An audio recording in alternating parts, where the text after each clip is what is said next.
startup business is like playing a video game.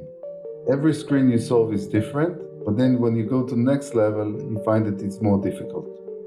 So, once you solve the former challenge, the next challenge obviously is bigger. Now, when we look now at our challenge, right now our challenge is to get commercial traction and product market fit. And this is really where we are because the basic blocks of the technology are working. Welcome to this week's episode of Leaders on a Mission, where I'm joined by inspiring leaders, really driven by the impact of creating a healthy and sustainable world. Now, in today's episode, I'm joined by Baruch Halpert, CEO and Exec Chair of Electriq. Electriq are a mission-driven Israeli climate tech innovator. And they have found a really innovative solution to harness the power of hydrogen as a critical renewable energy resource.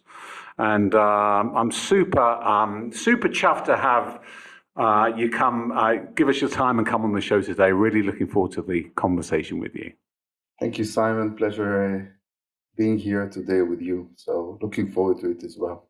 Yeah, no, thank you. And I think as you sit here today, right, I mean, looking at your background, I was having a flick back before, and, you've got something in the region of about 25, 30 years experience in CEOs and chair positions and startup and, a range of different industries that you kind of played in. You're a real kind of breadth to your kind of experience, right? And as you sit here today, reflecting a little bit, what do you think have been like the major forces for you that have really helped shape who you are professionally? Well, I think that first of all is to know what you're good at. It will sound a cliche, but it's true. And I was fortunate enough to know what I'm not good at a very young age. So I can tell you that I studied law. And while I enjoyed immensely the degree, I was fortunate to study in England. I'm a graduate of Reading University. And when I started articling here in Israel, I was at a very good law firm here. And very quickly I understood that this is not for me. I'm not cut from the right cloth to be a brilliant litigation lawyer or to write really good legal opinions. My mentor was a very, very smart guy, super smart guy. At the end of the day, every day, what he did, he took cases and he summarized them. So he summarized case law, and he was doing that. He really enjoyed it, and that was like from 6 o'clock till 8 p.m. And I saw the guy is doing it. I said, I'll never do it. Not in a million years. And as it happens, this guy is today a Supreme Court judge in Israel.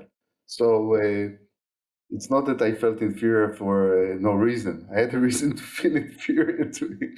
But really, at a very early age, I was done with my articling before I was 27. I knew exactly where my forte is and where I should be heading. Tell me, what is that forte then, and where were you heading? It's really looking at opportunities and identifying opportunities.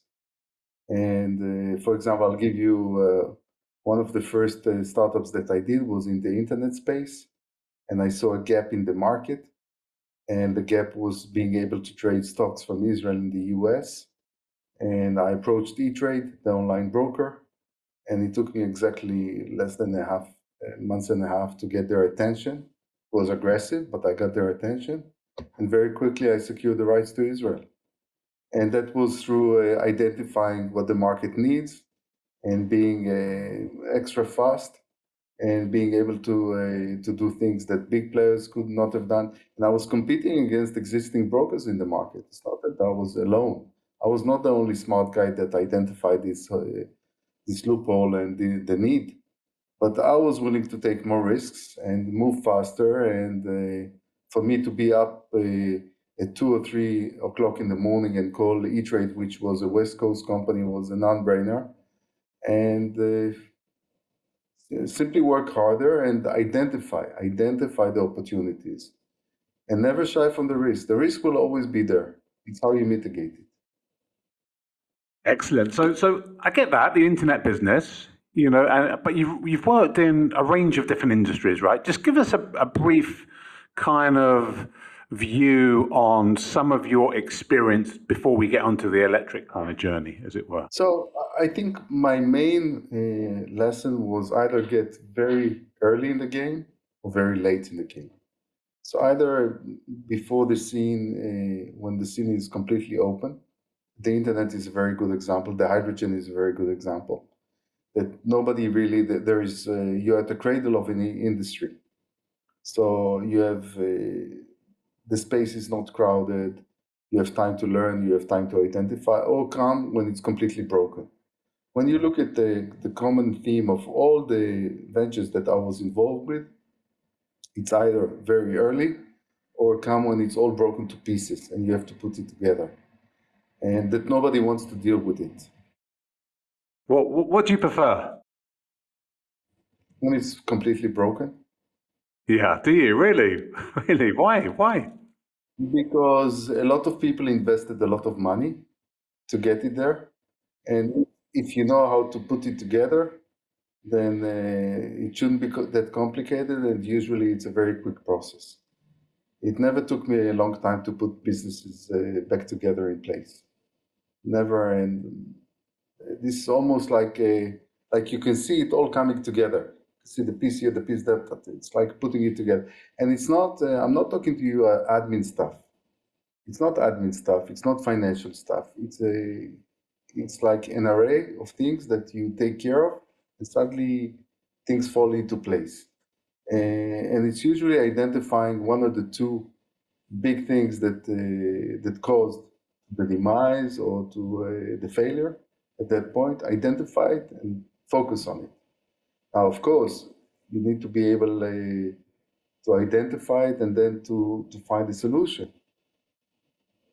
But hey, this is what I do for a living. No, great. And so, how did you?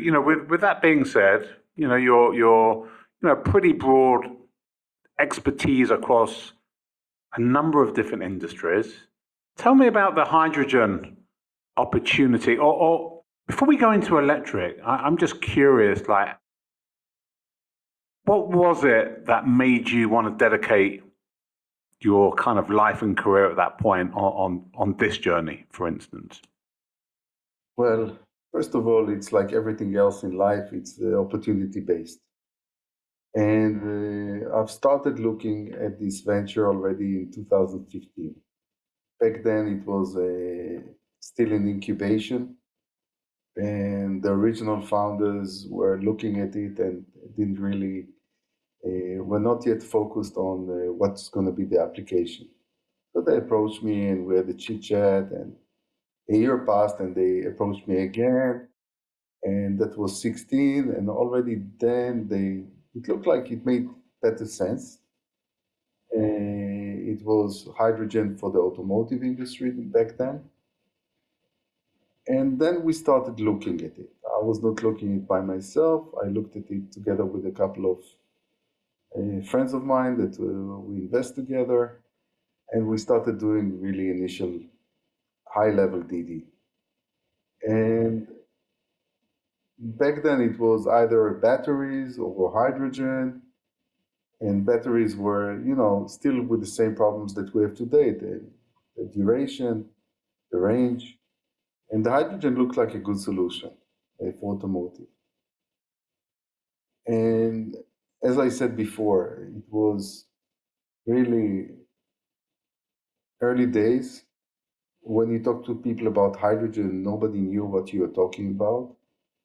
And it looked like there is a solid idea behind it.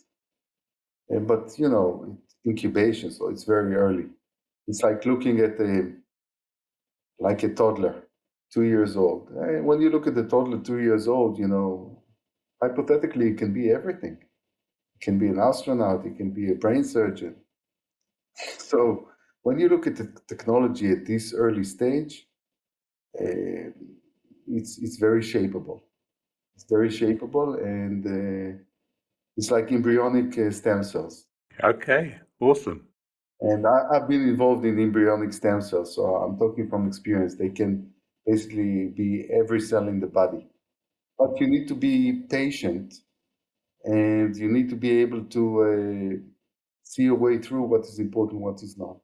So I was working on a couple of things back then, and this was one opportunity. And we invested some money, not a lot.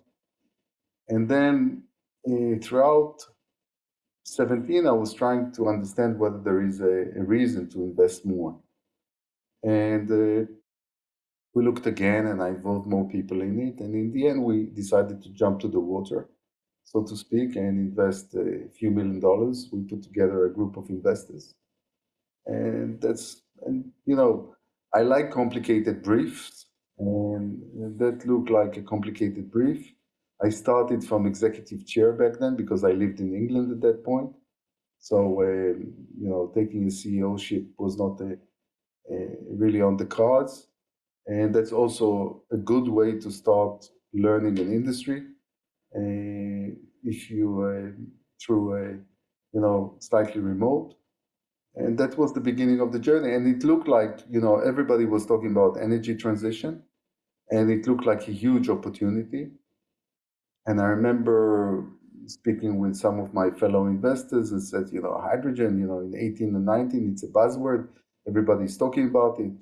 So I said, yes, it's definitely we're in the right space. Now it's like I equated it to being in a very fantastic sea to surf. So we should be careful not to get crushed under the waves. So we should be able to really able to surf and not get buried by the waves. So that was my analogy to my fellow investors. I mean, it's interesting. I mean, you talk about, I get that you've got a competence and a way of thinking about things to spot opportunities and to solve problems. But going into an industry, you wouldn't have had much idea about it beforehand, right? You've learned on the job. I never have any clue about anything I do before I get into it.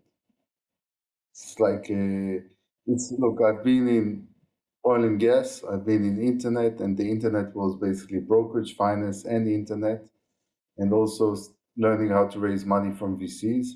And then I was involved in nanotechnology, medical device, biotechnology, now hydrogen. What is the common theme? All of them are different themes.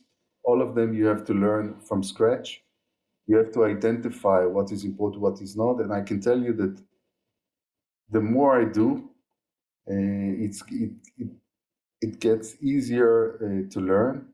I've also been involved in non-for-profit stuff. So my view is very holistic.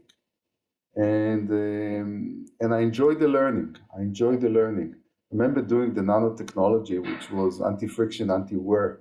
I bought a vocabulary for tribology, which is the science of friction.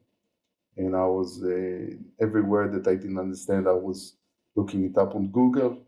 I didn't want to be perceived as an idiot and saying, look, I cannot go into it. So every discipline that I go into, I learn it. Although I don't have a scientific education or background, by now, I learn, I ask questions. If I don't understand, I ask again. And it's tricky, and you have also to earn the respect of your colleagues, of your peers. It keeps you on your toes and keeps you young and keeps you agile, and I love it. I really love it. Great. Tell us about Electriq Global then. Tell us about what you do, the problems you solve, and We store hydrogen in powder. You see, that's hydrogen, yeah? that's hydrogen stored in powder. Now let's talk first a bit about hydrogen, and then we'll go to what Electriq does. Okay. So hydrogen has been around for ages. Nothing new about hydrogen. Hydrogen has been used as a industrial gas for decades now. And you have big and very successful companies like Linde, Air Products, Electriq that built a multi-billion-dollar business out of it. Now, when you talk about using hydrogen as the fuel for the 21st century, then the current forms of storage will not be sufficient. So if mainly today hydrogen is stored and transported in liquefied hydrogen and consumed in compressed form, because of the limitation of storage density and safety, you will not be able to use them for all application. It's very much like fossil fuels. Fossil fuels are, oil is a term, but under the term oil, you have many oil products. You have diesel, you have gasoline, you have kerosene for jets, you have gas, you have mazout, you have many, many products. So there are going to be at least a handful of hydrogen products.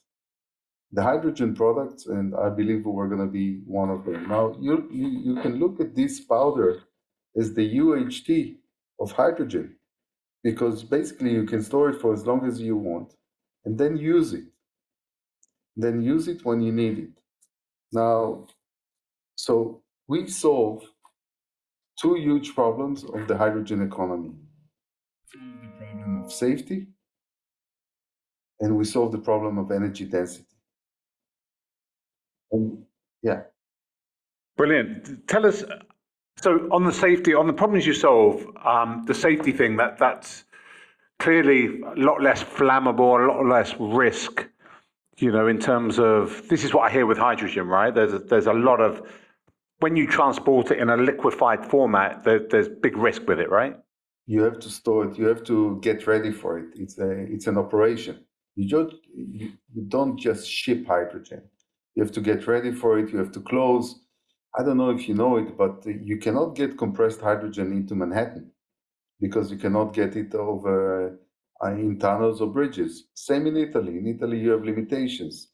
So you have a lot of built-in limitations on the availability to transport compressed hydrogen. Similar problems with liquefied hydrogen. So with us, there are no issues. You transport the powder like you transport any other powder. And you store it. You can store it in drums, in containers. You can store it. You can see it's on my desk here. And these are real game changers. So when the industry is looking for solutions, I can tell you that the amount of attention and buzz that I got from the market, organic searches, have never received so many incoming leads unsolicited. It's almost like unprecedented. Amazing. Let's talk about the energy density side, and then we'll come back to the innovation and the technology and how you did it, because that's the interesting thing, right? I'm sure it wasn't a straight line. Just tell me a little bit more about, just so I can get my head around the energy density side. So let's talk about energy density. Our gravimetric, which is energy density, is 7.5%. So in this powder, we have 7.5% content of hydrogen. Now, the beauty of what we're doing here, that in order to release the hydrogen, we have a catalytic process. The catalytic process, we have to mix it with the water. So actually, when we mix it with the water, you double the content of the hydrogen, because half of it is released from the powder and half of it is released from the water. So you actually get 15% you double. It's a 2x to the amount of powder that you delivered. Amazing. And this is actually, as opposed to, for example, when you look at compressed hydrogen, we can deliver 3 to 5 times more hydrogen as compressed hydrogen, because compressed hydrogen is very limited. We can do 50% more than liquefied hydrogen. So, and we are almost at par with ammonia, which is the gold standard of the industry. But then ammonia, you cannot store it in any populated areas. It's very explosive. Ammonia is not something you want to deal with. It's people are talking about it because it's well known, but basically it's a non-starter.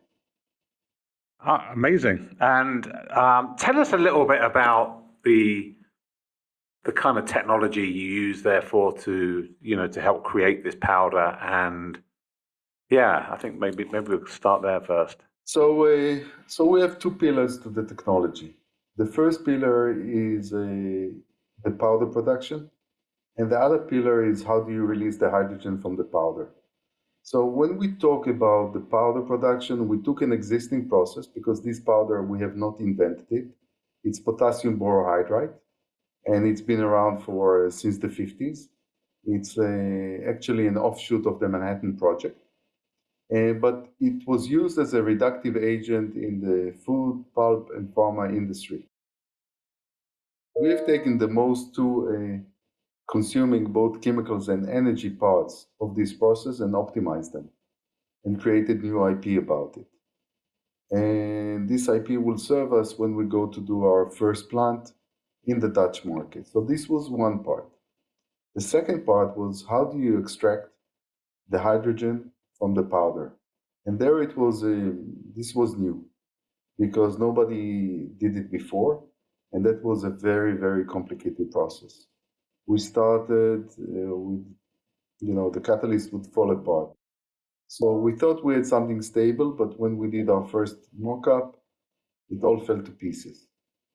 And it took us a while to get it right because the catalyst or the chemical valve is something that once it touches the solution, which is the combination of the powder and the water, it releases the hydrogen at the pace and the speed that you need it and the amount. So this is really the heart of the system.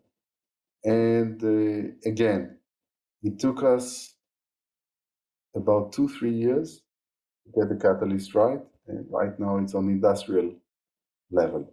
But it was super, super, super tricky and complicated. And we've done something that nobody did before, and it's done from non-precious metals. So it's not that it's platinum or palladium or any of these materials or rare earth materials. So that was a big achievement. Yeah, amazing. And I remember you saying when we spoke before, I remember taking away from the conversation that you love solving these challenging problems, right? When I heard about the journey, I'm like thinking, wow, that is probably a lot of pain involved with that as well, right? Coming up to with the solution. There's a lot of trying to do something that's not been done before, right? And obviously it took you a few years to do it, right? Look, it's never easy. There were points that we didn't have technology, we didn't have the right team, and we didn't have the money. So a perfect storm. And these points are very tough. I remember at one point, after we understood that the journey is going to be longer, my lawyer asked me, "Are you sure there is enough technology in it to pursue it?" I said, "I really don't know. I need a few more months on it." And at that point, I was really holding back. I was telling investors, "Look, it's super risky. Let me manage with what we have and the little that we have, and see if we can, if we have enough to justify it." These are tough moments. These are not. It's not for the feeble or the meek, as they say.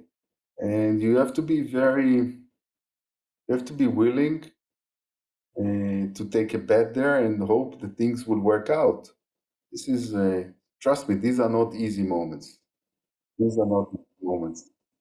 So tell me then, so where do you go from here? Talk to me a little bit about kind of, now you've solved this problem. How do you scale? And, talk to me a little bit about the kind of plans and the goals of where you take your company from here. So I think someone once told me a very good analogy about starting business. He told me, start a business is like playing a video game. Every screen you solve is different, but then when you go to the next level, you find that it's more difficult. So, once you solve the former challenge, the next challenge obviously is bigger.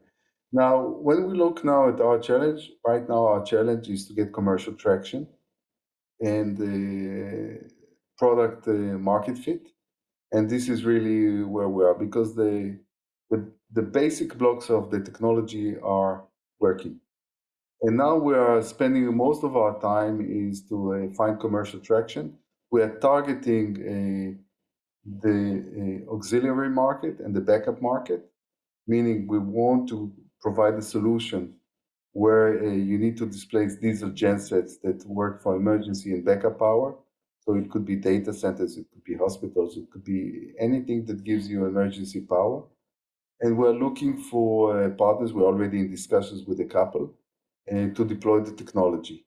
And then comes the question, what should be the output of the system, and things that how to make sure that you come up with the right product to market.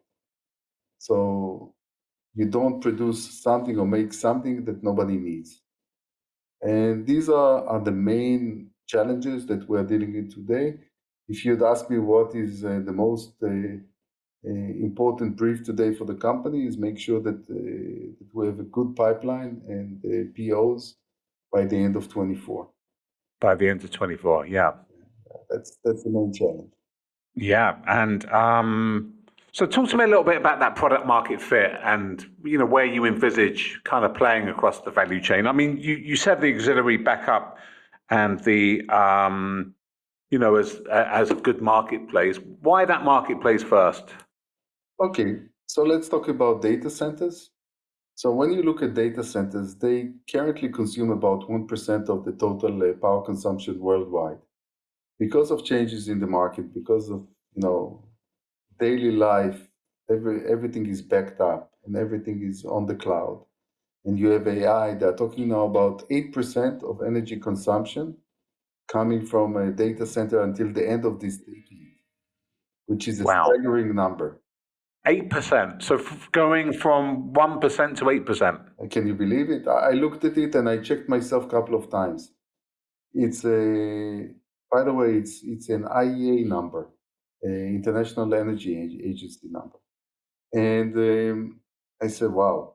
And then when you talk to the data centers operators, and we don't, at this point, we are not trying to solve the continuous power. We're just talking about backup power. But all of them have a target of going net zero as soon as possible. And some of them are targeting 2030, which is around the corner. Now, there are no green solutions. There is no real hydrogen solution for emergency power for data centers. Liquefied hydrogen is not relevant. We spoke with very big players in the industry. They told us they cannot use it, or if they can use it, it will come with a real estate price they cannot afford. A compressed hydrogen, I spoke to one operator. He told me that he's obligated today to 24 hours by diesel, but he can only afford 2 hours by hydrogen because of the space it takes. So I think we have a very good opening there that will utilize all of our fortes, and it's a space that very few players have a solution. Now, not only we have a solution, I'll tell you why our solution is relevant. When you look today at green hydrogen and liquefied hydrogen, you quickly find out that out of the 800 or so announcements that were about green hydrogen projects, very few got to FID, meaning to financial closure and financing. And the reason for that, there are no off-takers. The reason there are no off-takers is because the prices are still not there, meaning the target prices announced by the various players, the technology is simply not there. Think of it like internet. Think of it like late 90s that you would like to transmit video, but the bandwidth was simply not there. What you have today in hydrogen is very similar. You have target prices, but the technology, the electrolyzer technology that will generate the green hydrogen and turn it from electricity to hydrogen is simply not mature enough, and many components. Now, I'm saying that because we manufacture powder and we consume powder. So we are not dependent on that.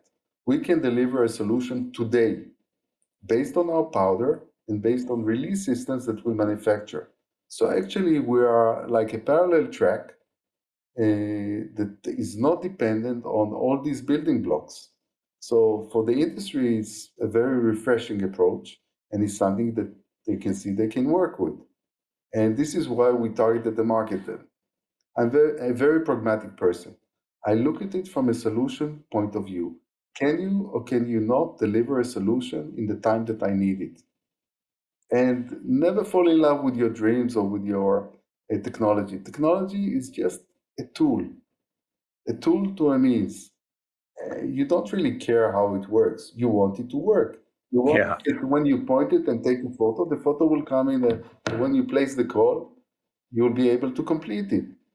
The same with our powder, the same with our systems. The only thing a data center operator or any emergency power user will want to know that if he has a power cut or he needs to do these drill routines every month, it will work, and that it will be a minimal cost to sustain it and operate it, and that's the only thing they care about. People are pragmatic. Yeah. Absolutely. Tell me, what about scaling? What about the technology? In terms of, you find the right product market fit. Sounds like a wonderful marketplace for you. There's lots of demand. What are the constraints, or how do you get through the challenges of really scaling and building or bringing this to market in a substantial scale? So what we are working is we are in the discussions with a few subcontractors that can take everything that we've done so far and take it design for cost, design for manufacturing, and get it production ready. And the way we do it, we think that it will be a cookie cutter, that we will be able to come with the required amount of systems to the market within 2 years from now. So once you do it, once you certify it, it's a cookie cutter. And this is the way we plan to do it. With the powder, we plan to have our first plant in the Dutch market within a few years. And then once all the components of the technology are proven at scale, then to license and to have partnership with either local players worldwide or one large chemical company. All the big players are looking at us very interestingly. They want to see that this thing gets to market in terms of production of the powder, because then when you look at it 10 years from now, with the right optimization, this is could be a very, very good hydrogen carriers at scale. But this will take time. You're talking about chemistry and energy, and it's not software. And this is one of the biggest challenges of what we're dealing with. This is really, it's not a marathon. It's an Ironman times 10. Right. Yeah. So from here, you're thinking like the next 5 to 10 years, when people talk about energy security and, we talk about hydrogen and the journey here, we're talking over the next 5 to 10 years, you think? Well, it's going to be longer. It's going to be longer, but you're going to start seeing changes in the market within 10 years. You already see, look at electric cars. Electric cars are not perfect, but the trend is there. And it's like, ask yourself, when did people go from CDs to streaming media? Just happened. At one point, people stopped manufacturing for the old model and simply migrate all their capital to the new one. When it's going to happen, God knows. It simply happens. I can tell you that many banks have stopped financing fossil fuel infrastructure, mainly in Europe. So that could be the trigger. A carbon tax, real carbon tax, could be another trigger.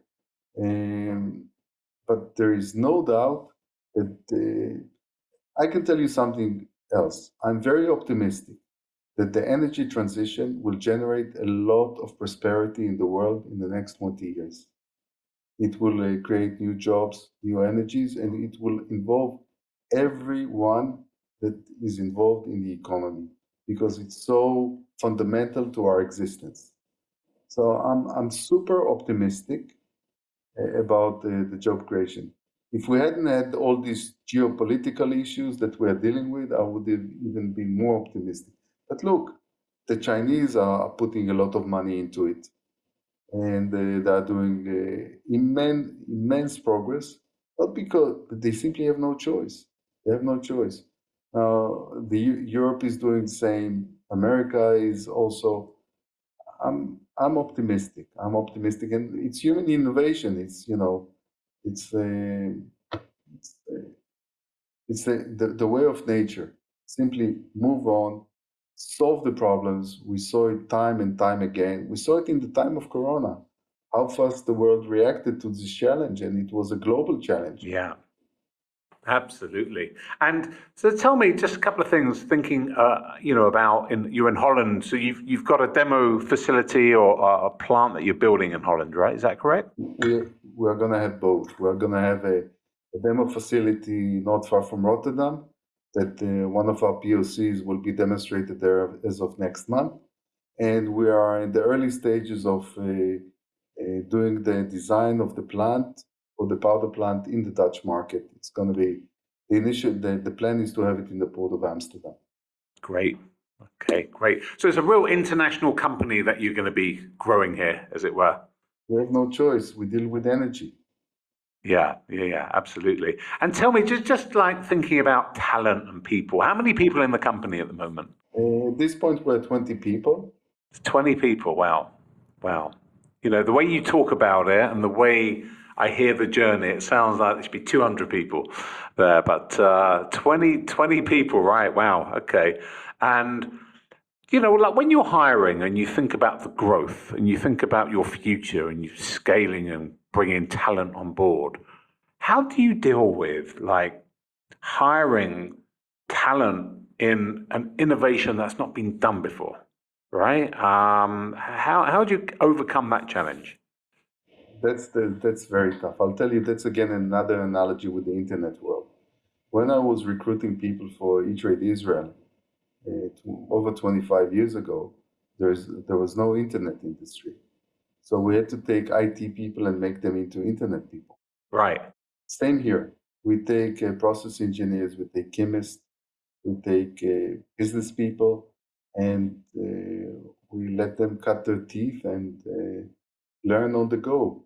So, and this is you don't have a pool of people, and I'm telling team here and whoever wants to hear, we're technology, we're hydrogen pioneers. We're hydrogen pioneers. You're one of the very few around the world that is dealing with this discipline, and you'll have an interesting story to tell to your kids and grandchildren. Enjoy it. Enjoy it. It's a fantastic ride, but it's a real challenge. It's a real challenge. And there are a lot of trials and errors, and it's not easy. That's not easy because especially in Israel. Israel is not a climate tech economy, but I can tell you that in the last few years we were one of the only ones few years ago. But now there are many climate tech technologies emerging out of Israel. So then we cooperate with each other. There are many forums on WhatsApp, on real life. So it's getting there. Yeah, no, great. I mean, look, it's a wonderful challenge that you've taken on and dedicated this stage of your career to solving. And it sounds like you've solved some significant challenges, and there's a wonderful business case, and it really feels and sense that your business can have real impact on the decarbonization and the energy transition. Yeah, we can definitely be one of the missing pieces in this puzzle of energy transition.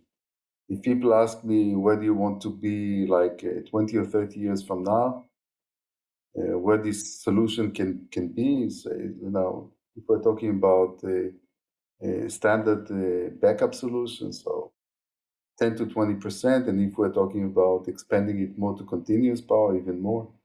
So this could be a real a real part of the hydrogen economy 20, 25 years from now. This could be a standard product.